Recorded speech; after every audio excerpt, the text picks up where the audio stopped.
Olá, meu povo. Sou Camila Claudina, professora de Língua Portuguesa e Redação para concurso público. E hoje, na verdade, eu vim dar continuidade a esse blog, que é específico para a Polícia Civil de Pernambuco, certo? Vim dar continuidade com a parte 3 de verbo, parte específica para a sua banca. Fechou? Então, basicamente é isso, certo? Queria dizer a vocês que a partir de agora vai complicar um pouquinho só, mas aí no final do bloco a gente já vai estar fazendo algumas questões para estabelecer mais ou menos como a sua banca cobra, como ela deixa de cobrar, certo? Então, ó, eu vou estar retomando, na verdade, essa parte aqui essa parte, né, na verdade, dos tempos verbais, certo? Que eu fiquei de falar. Vou retomar, na verdade, essa parte do indicativo, para a gente estar tratando sobre subjuntivo, imperativo e depois já tá indo para as questões de forma específicas, certo?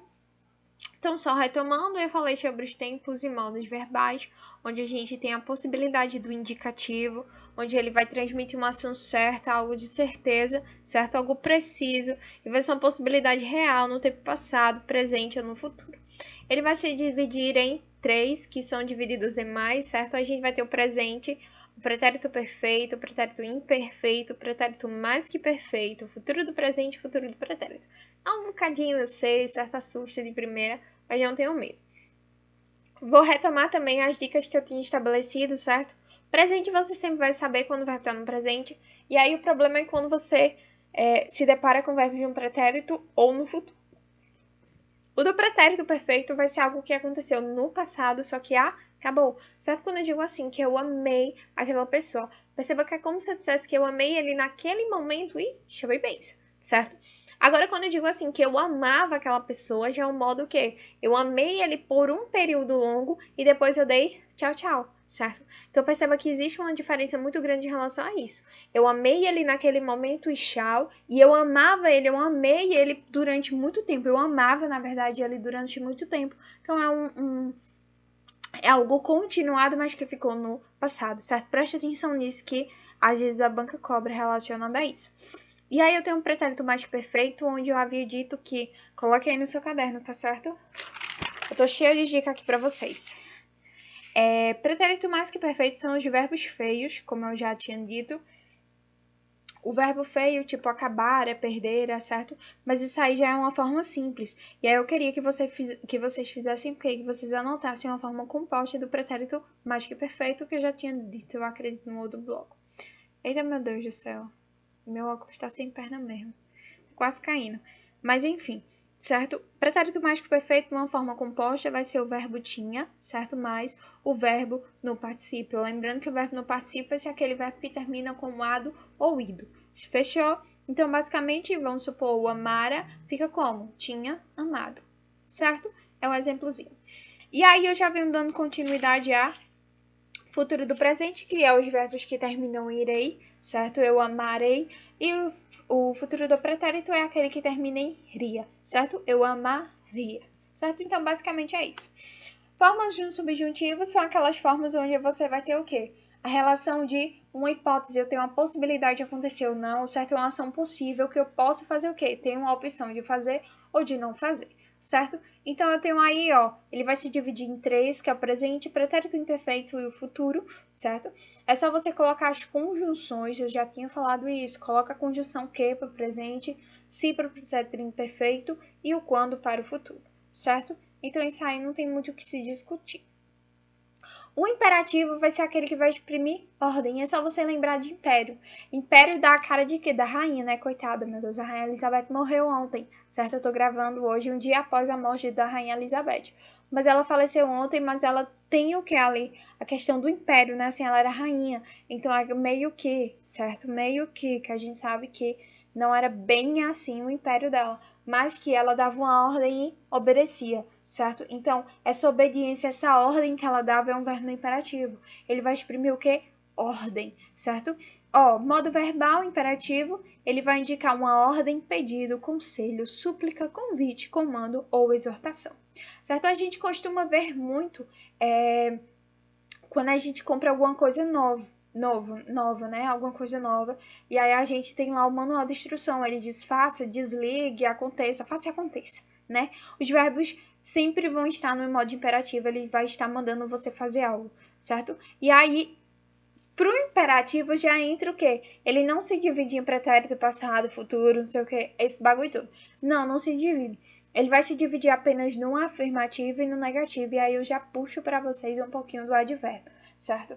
Vocês lembram que eu expliquei o que é um advérbio, não lembram? Eu espero de verdade que vocês tenham lembrado. O advérbio, ele vai ser aquela palavra circunstanciadora que vai exprimir o quê? Um sentido, uma coesão, né? Assim, isso. Um sentido, uma coesão estabelecida em cima de outra palavra. Essa outra palavra vai ser um verbo, um advérbio, um adjetivo, certo?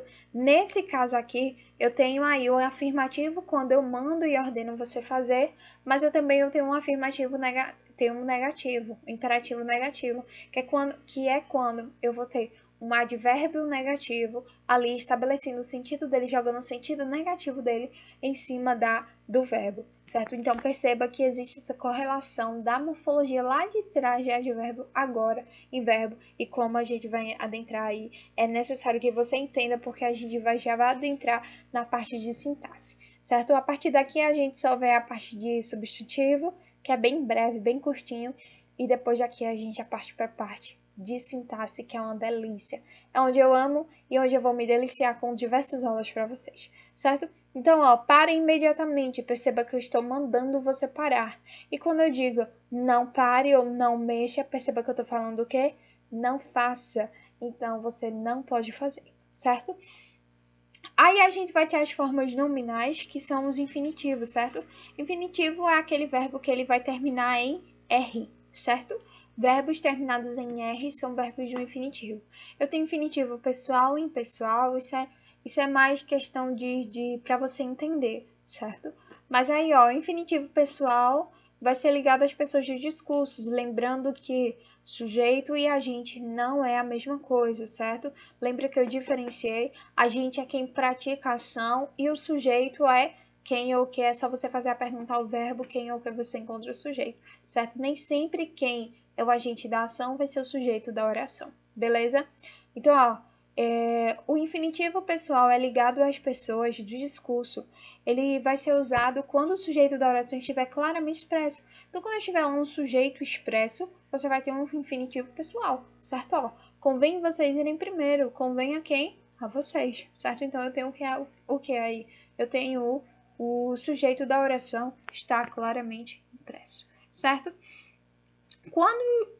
Quando tiver sujeito diferente daquele da oração principal. Então, você vai ter o quê? Um sujeito diferente da oração principal. Então, eu já vou estar tratando aí de quê? De duas orações. Uma subordinada e uma... Isso, uma oração principal, certo? O hotel preparou tudo para os turistas ficarem à vontade, certo? Perceba que você tem o quê? E quem foi que preparou tudo?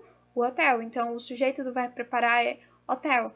Agora, quando você pega o verbo ficar, quem foi que ficou à vontade? Os turistas. Então, perceba que você tem duas orações aí, certo? Duas orações, onde cada uma vai ter o seu sujeito de forma estabelecida, certo?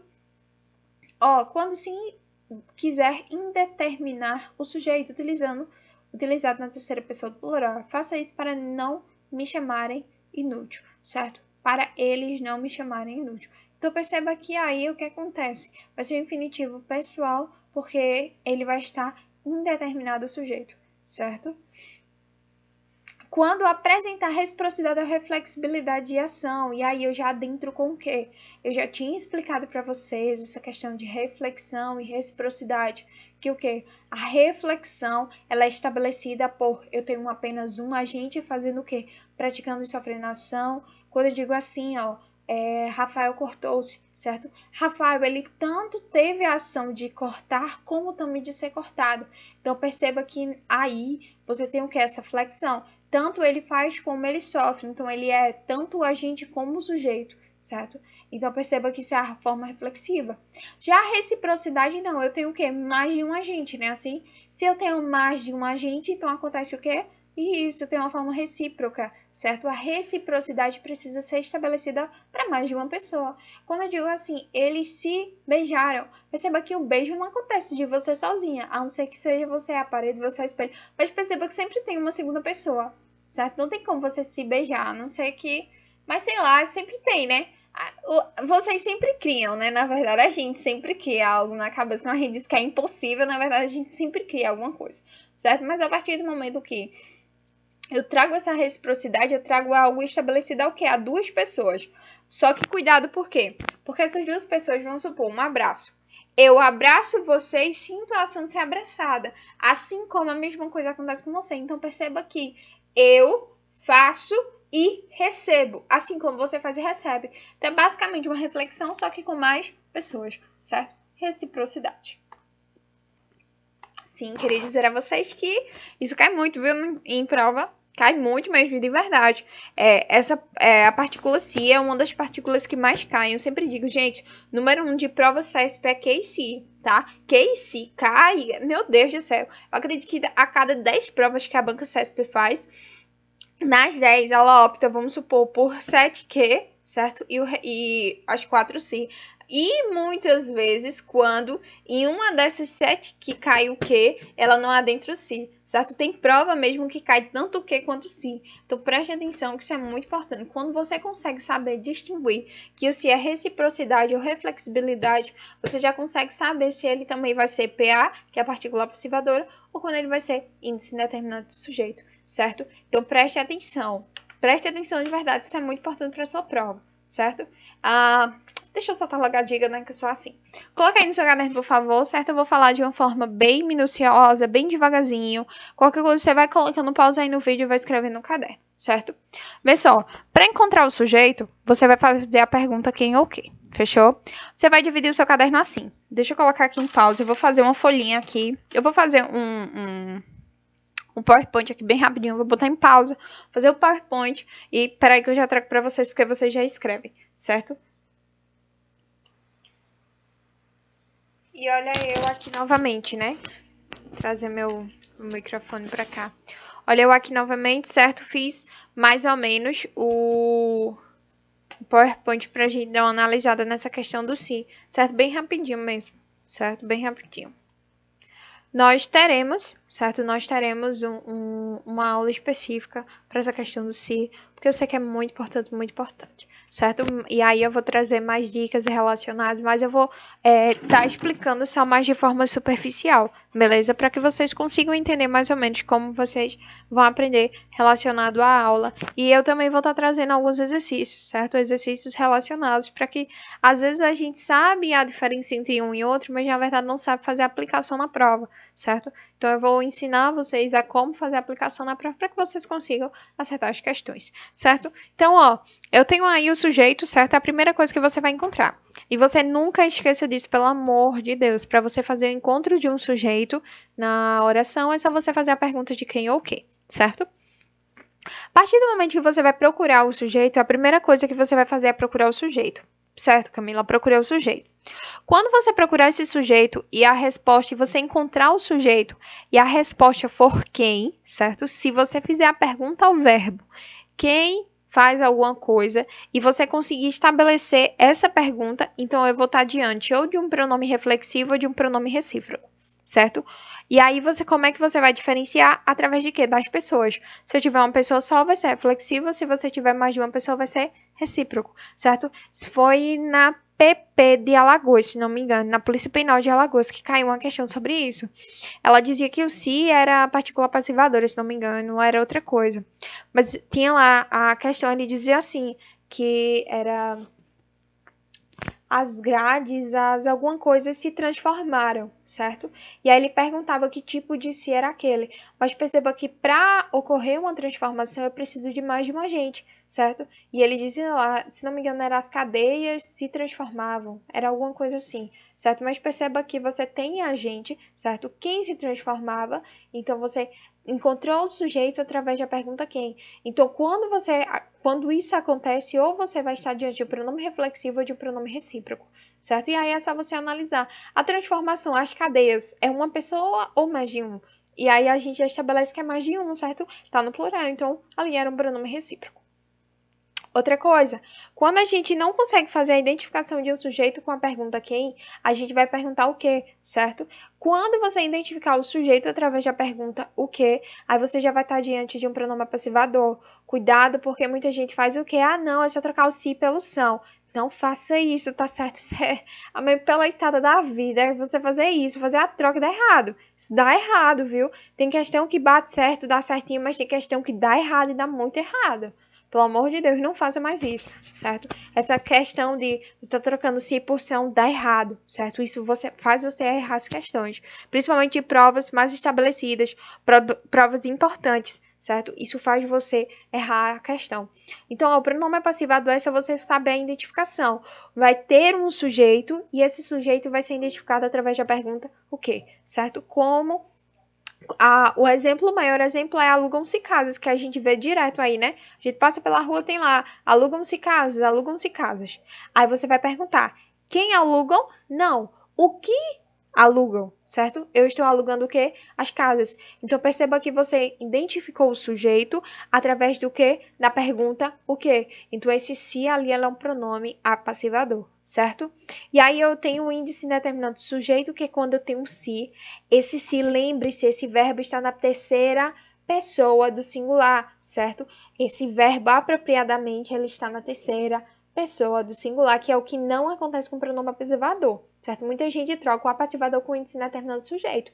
Só você prestar atenção no verbo. Se o verbo estiver na terceira pessoa do singular e quando você fizer a pergunta quem ou que para encontrar o sujeito, a resposta for alguém, aí sim será um sujeito indeterminado.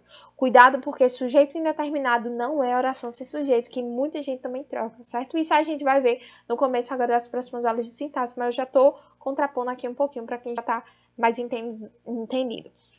Então, basicamente é isso, certo? Exemplo, precisa-se de funcionários. Perceba quem é que precisa de funcionários? Alguém, certo? Então, se a resposta for alguém, você está diante de um índice indeterminante do sujeito, certo? E aí, os outros dois casos do se seriam uma conjunção subordinada adverbial condicional, que a gente já estudou isso, certo? Que é quando é só você fazer a troca pelo caso. Se você vier caso, você venha, certo? E a conjunção subordinativa substantiva, que vai ser aquela onde a gente vai fazer a troca por isso, certo? Então, é basicamente isso que a gente tem na parte do se. A gente vai aprender, vai fazer questão, vai fazer muita coisa, certo?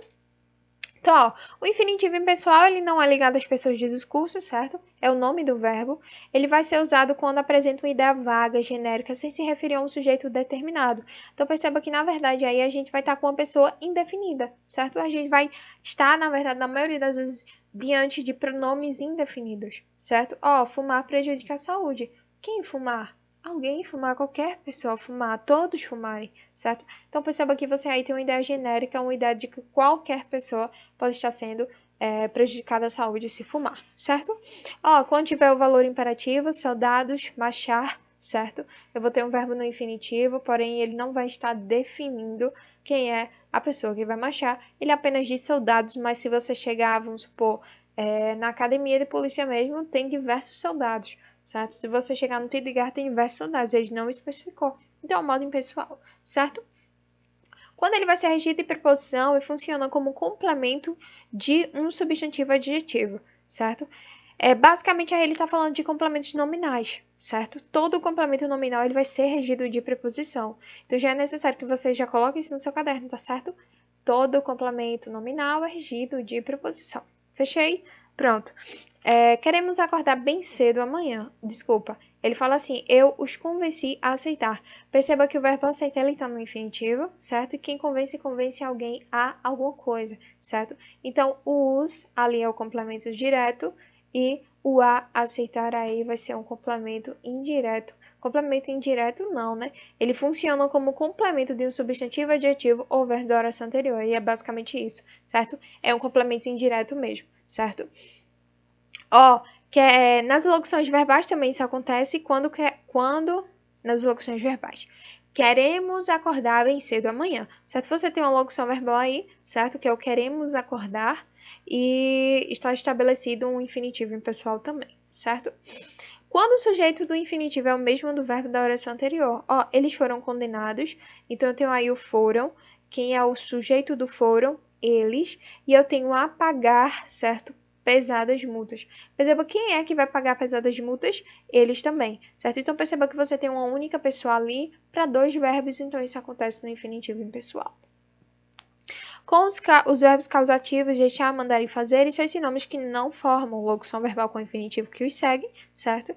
Não posso ter infinitivo. Impessoal, na locução verbal com os verbos deixar, mandar e fazer e os seus sinônimos, certo? Tipo, deixe-os sair cedo hoje. Perceba que eu tenho o verbo deixar aí, que é um verbo causativo, certo? Dentro e entrelaçado uma locução verbal com um verbo no infinitivo. Então, nisso acontece o infinitivo impessoal, certo?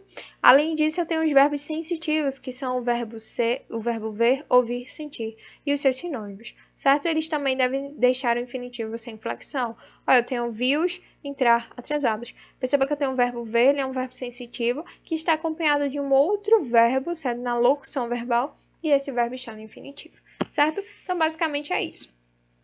Outra coisa bem importante aí, isso aí cai, viu? A partir de agora já começa caindo. Essas besteirinhas não caem muito, não. Mas a partir de agora começa a cair. Olha só, eu tenho a forma de um gerúndio, certo? O gerúndio, ele vai fazer indicação de uma ação contínua. Então, perceba, é uma ação contínua. É algo que está continuado. Então, se a banca perguntar a você, você já sabe que o NDO é algo continuado, certo? Esse algo continuado não apropriadamente precisa ser um continuado de agora. Pode ser um continuado antigo ou pode ser um continuado do futuro, certo? É uma ação contínua que está, esteve ou estará em andamento, ou seja, um processo verbal não finalizado. Estive pensando no que me falou. Perceba que eu estive está no presente, no pretérito, certo? E aí você passou um período pensando naquilo. Isso é um pretérito imperfeito, certo? Você passou um período longo pensando naquilo, mas aquilo ficou no passado. E aí eu tenho um particípio que vai ser um passado indicando uma ação já acabada, certo? Então aquilo já finalizou. Finalizada, adquirindo função parecida com adjetivo, advérbios, temos estados de repouso, certo? Então perceba que você tem aí um verbo no particípio, que é o estado, certo? É um verbo terminado em ado e ido, certo? E ele já indica uma ação acabada. Eu tenho particípio duplo, que são as formas regulares, certo? Que é quando vai ser onde a gente vai ter locuções verbais com os verbos no particípio, onde eles vão ser acompanhados dos verbos auxiliares ter e haver, certo? Toda vez que você tiver o verbo ter ou haver como verbo auxiliar e o verbo principal estiver terminado no particípio, a gente vai estar diante de um particípio regular, duplo regular, certo? E quando você tiver um auxiliar ser e estar, e o verbo principal ele vai estar na forma do particípio, ele vai ser uma forma irregular, beleza? Isso é só besteirão. Vozes do verbo, certo? A gente tem a voz ativa, que foi basicamente o que eu expliquei, que existe uma diferença entre o sujeito e o agente da ação, certo? A ativa é quando o sujeito é o agente, certo? Quem pratica a ação é também o sujeito. Isto é, praticação expressa pelo verbo. Ele fez o trabalho. Quem foi que fez o trabalho? Ele. Perceba que tanto se eu perguntar o verbo quem ou o que, assim como quem é o praticante do trabalho, ele, certo? Então perceba que o agente e o sujeito são as mesmas pessoas. Isso não acontece na passiva. Quando eu identifico a passiva, ele diz assim, que o sujeito ele vai ser paciente, certo? Ele vai receber a ação expressa pelo verbo. Então, é basicamente o quê? O que era sujeito agora se tornou o quê? Complemento, e o que era complemento se tornou sujeito. Perceba que o ele na voz ativa é sujeito, certo? Que é quem pratica a ação. Agora, ele se torna o quê? O complemento da locução verbal foi feito, certo? Mas ele não deixa de ser agente, certo? Só que ele agora é um agente passivo, certo? E o trabalho que era complemento do verbo fazer na ativa, agora se tornou sujeito, certo? Então, o sujeito e o agente são formas totalmente diferentes. Perceba que na voz passiva, quem é o agente? Ele, certo? Mas quem é o sujeito? O trabalho. Fechei. Ele fala aí da forma reflexiva, já expliquei isso, não foi assim? Quando o sujeito é o mesmo, e ao mesmo tempo agente paciente, isto é, pratica e sofre a ação, certo? O menino feriu-se. Perceba que o menino sofre a ação de ser ferido, assim como ele se feriu. Cuidado para não confundir o emprego reflexivo do verbo com a noção de reciprocidade, certo? Com o exemplo dos lutadores de feriu-se. Perceba que esse se ali eu tenho mais de que?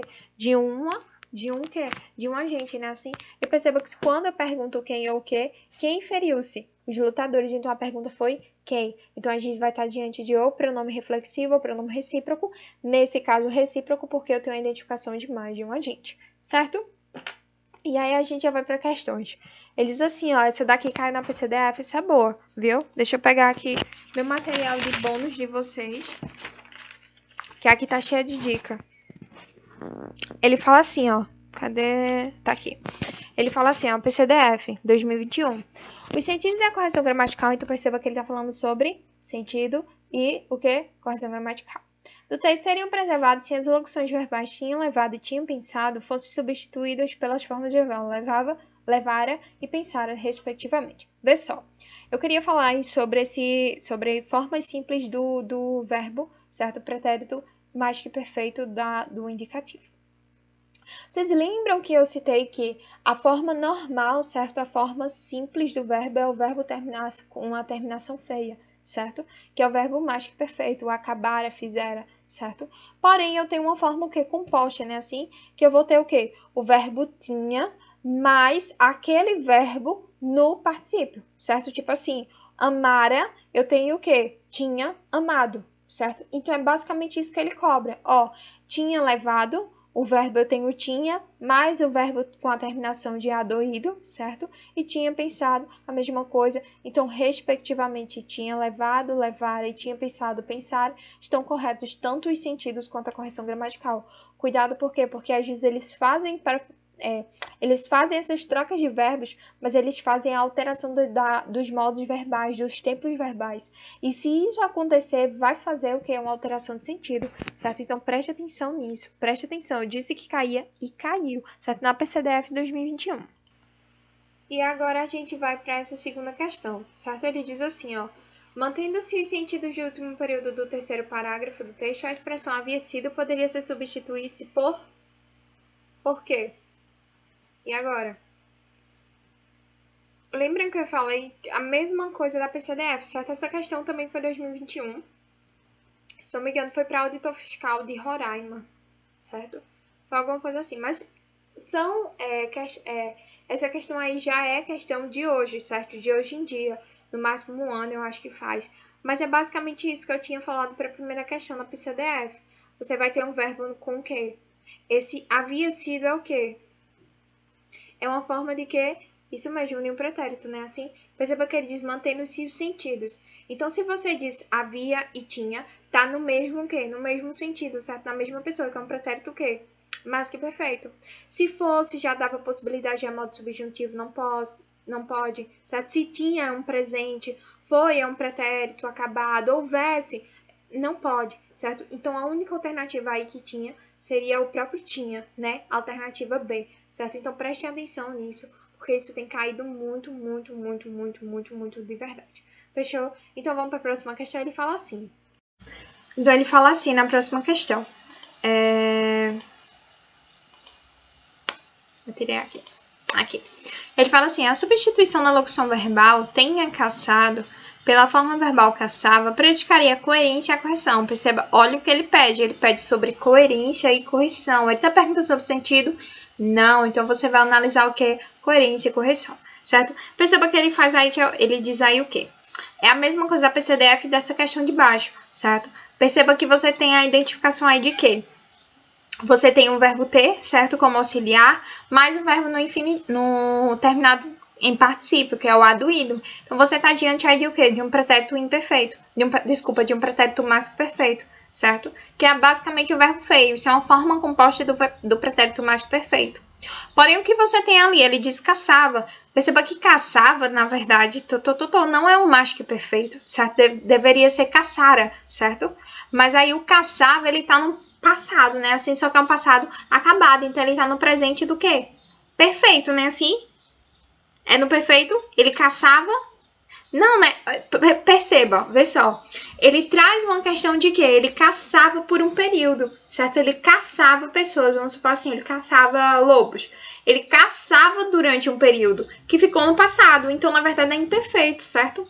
Essa questão de imperfeição é uma questão de quê? Não do tempo, certo? E sim se ele continuou, se foi naquele exato momento. E perceba que existe essa relação de quê? Que ele caçou durante um período, certo? Então, você está diante aí de uma questão onde ela está pedindo o quê? Essa relação de um pretérito imperfeito por um pretérito mais que perfeito. Eu posso fazer a troca? Posso. Perceba que ele não pergunta sobre sentido. E é aí onde tá, porque muita gente chega lá, não, é pretérito mais que perfeito, ou tá imperfeito, não pode, que não sei o quê. Mas ele pergunta sobre sentido? Não, então se ele não pergunta sobre sentido, então desconsidera, certo? Quando ele quiser trocar um verbo por outro, pode trocar. Agora o problema é se vai alterar sentido. Ele pediu sobre sentido? Não, então a gente desconsidera, certo? Então a questão está correta por conta disso. E no próximo ele diz assim, ó, ao empregar a forma verbal acontecera, o narrador trata de acontecimentos, ó, acontecer a gente tá de quê? De um pretérito quê? Mais que perfeito, né? Assim, é um passado do passado. Aí ele fala na letra A, passados não concluídos, presentes não, né? Passados anteriores aos fatos narrados no segundo parágrafo.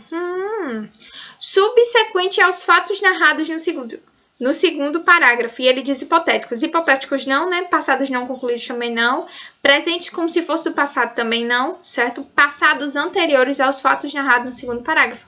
Basicamente é isso, certo? Então a alternativa aí seria a letra C. C de casa. Fechou? Então basicamente é isso, gente. De verdade, eu não vejo muita complicação não, certo? Repitam essa aula.